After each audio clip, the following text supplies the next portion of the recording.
बोकारो में जेएमएम के एक नेता ने ईडी को लिखा पत्र। प्रवर्तन निदेशालय रांची ऑफिस में चास अंचल कार्यालय के प्रधान सहायक के खिलाफ शिकायत। बोकारो के वन भूमि व गैर मजरूआ जमीन की जमाबंदी करने का लगाया आरोप। भू माफियाओं से मिलकर जमीन में हेराफेरी करने का लगाया आरोप।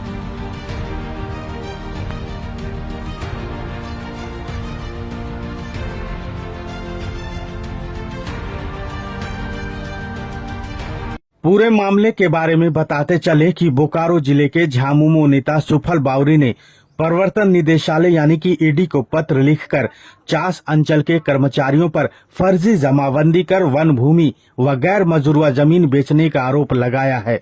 उन्होंने कहा है कि नारायणपुर मौजा में वन भूमि की जमीन को अंचल के कर्मचारियों की मिलीभगत से भू माफियाओं के नाम गलत तरीके से जमाबंदी कर दिया गया है। उन्होंने पत्र में लिखा है कि पूरे मामले की जांच की जाए और संबंधित विभाग के अधिकारियों की भी जांच हो ताकि 4 लेन सड़क के पास नारायणपुर मौजा में वन भूमि की जमीन को भू माफियाओं के नाम जमाबंदी कैसे कर दी गई, इसका राज खुल सके। उन्होंने कहा है कि जमाबंदी के आधार पर वन भूमि जमीन पर अवैध निर्माण का कार्य हो रहा है। इस पूरे मामले में ईडी को लिखे पत्र में चास अंचल के प्रधान सहायक मिथिलेश पाठक के कार्यशैली पर भी सवाल उठाया गया है।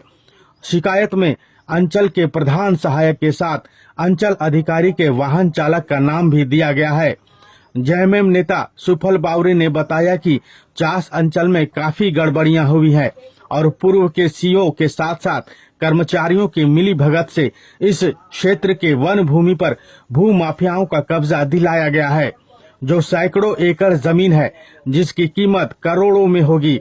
उन्होंने कहा कि इसको लेकर जिले के अधिकारियों को पत्र के माध्यम से जानकारी दी, लेकिन कोई फायदा नहीं होने के बाद अंत में ईडी को पत्र लिखना पड़ा। वहीं बोकारो के फॉरेस्ट अधिकारी डीएफओ रजनीश कुमार ने कहा कि पूरे मामले का पता चला है और इस मामले में फॉरेस्ट विभाग ने तुरंत कार्रवाई की है और फॉरेस्ट की जमीन को जो कुछ था उसको चिन्हित किया गया है और फॉरेस्ट अधिनियम के तहत कार्रवाई की जा रही है। उन्होंने साथ ही कहा कि फॉरेस्ट विभाग के तहत किसी को भी एनओसी नहीं दिया गया है, फिर किस आधार पर वन भूमि की रजिस्ट्री हो गई, इसकी जांच की जा रही है। उन्होंने कहा कि जो भी आरोपी है उस पर वन विभाग कार्रवाई करेगी। 2 महीना पहले हम लोग के संज्ञान में हम लोग पता चला कि कुछ डिसमिल्स में अतिक्रमण हुआ है नारायणपुर में। इमीडिएटली हमारे वनकर्मी वहाँ गए, जगह को चिन्हित किए और वनवाद दायर किए, इस पर कार्रवाई चल रही है। हमारी तरफ से पूर्ण कार्रवाई की गई है, कहीं कोई गुंजाइश की जगह नहीं है। चूँकि यह मामला नेशनल हाईवे के पास का है, वन विभाग के जमीन का मामला है, इसीलिए हम लोग उसको सीरियसली काफ़ी ले रहे हैं।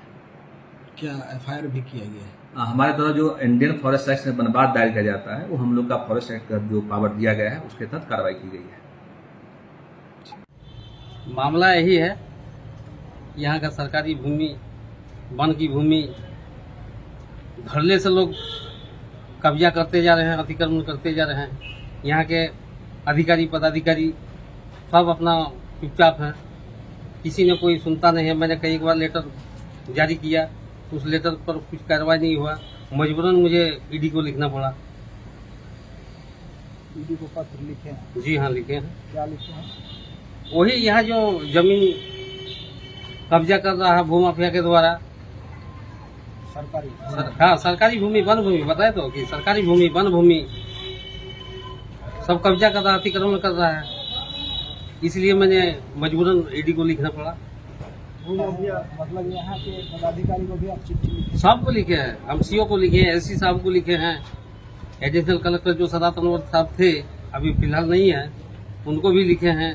वन पदाधिकारी डीएफओ साहब को भी लिखे हैं। कोई कार्रवाई नहीं है। अंत में हमें जाना पड़ा ईडी के पास, लिखना पड़ा ईडी साहब को, ईडी को। अब क्या चाह रहे हैं? चाह रहे हैं कि जो जमीन यहाँ एकड़ों एकड़, 10 एकड़, 20 एकड़, 50 एकड़, 100 एकड़ जमीन जो अतिक्रमण किया है भूमाफिया के द्वारा, वो मुक्त हो।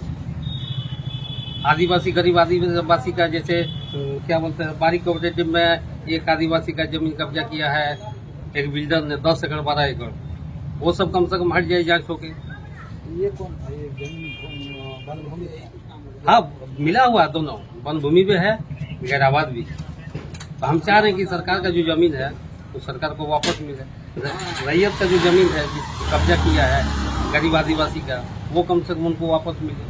भूमाफिया सक्रिय है। भूमाफिया यहाँ सक्रिय, पूरा सक्रिय है। क्या नाम है आपका? मेरा नाम सुफल बावरी, हम चास नगर उपाध्यक्ष झारखंड मुक्ति मोर्चा से। किस तरह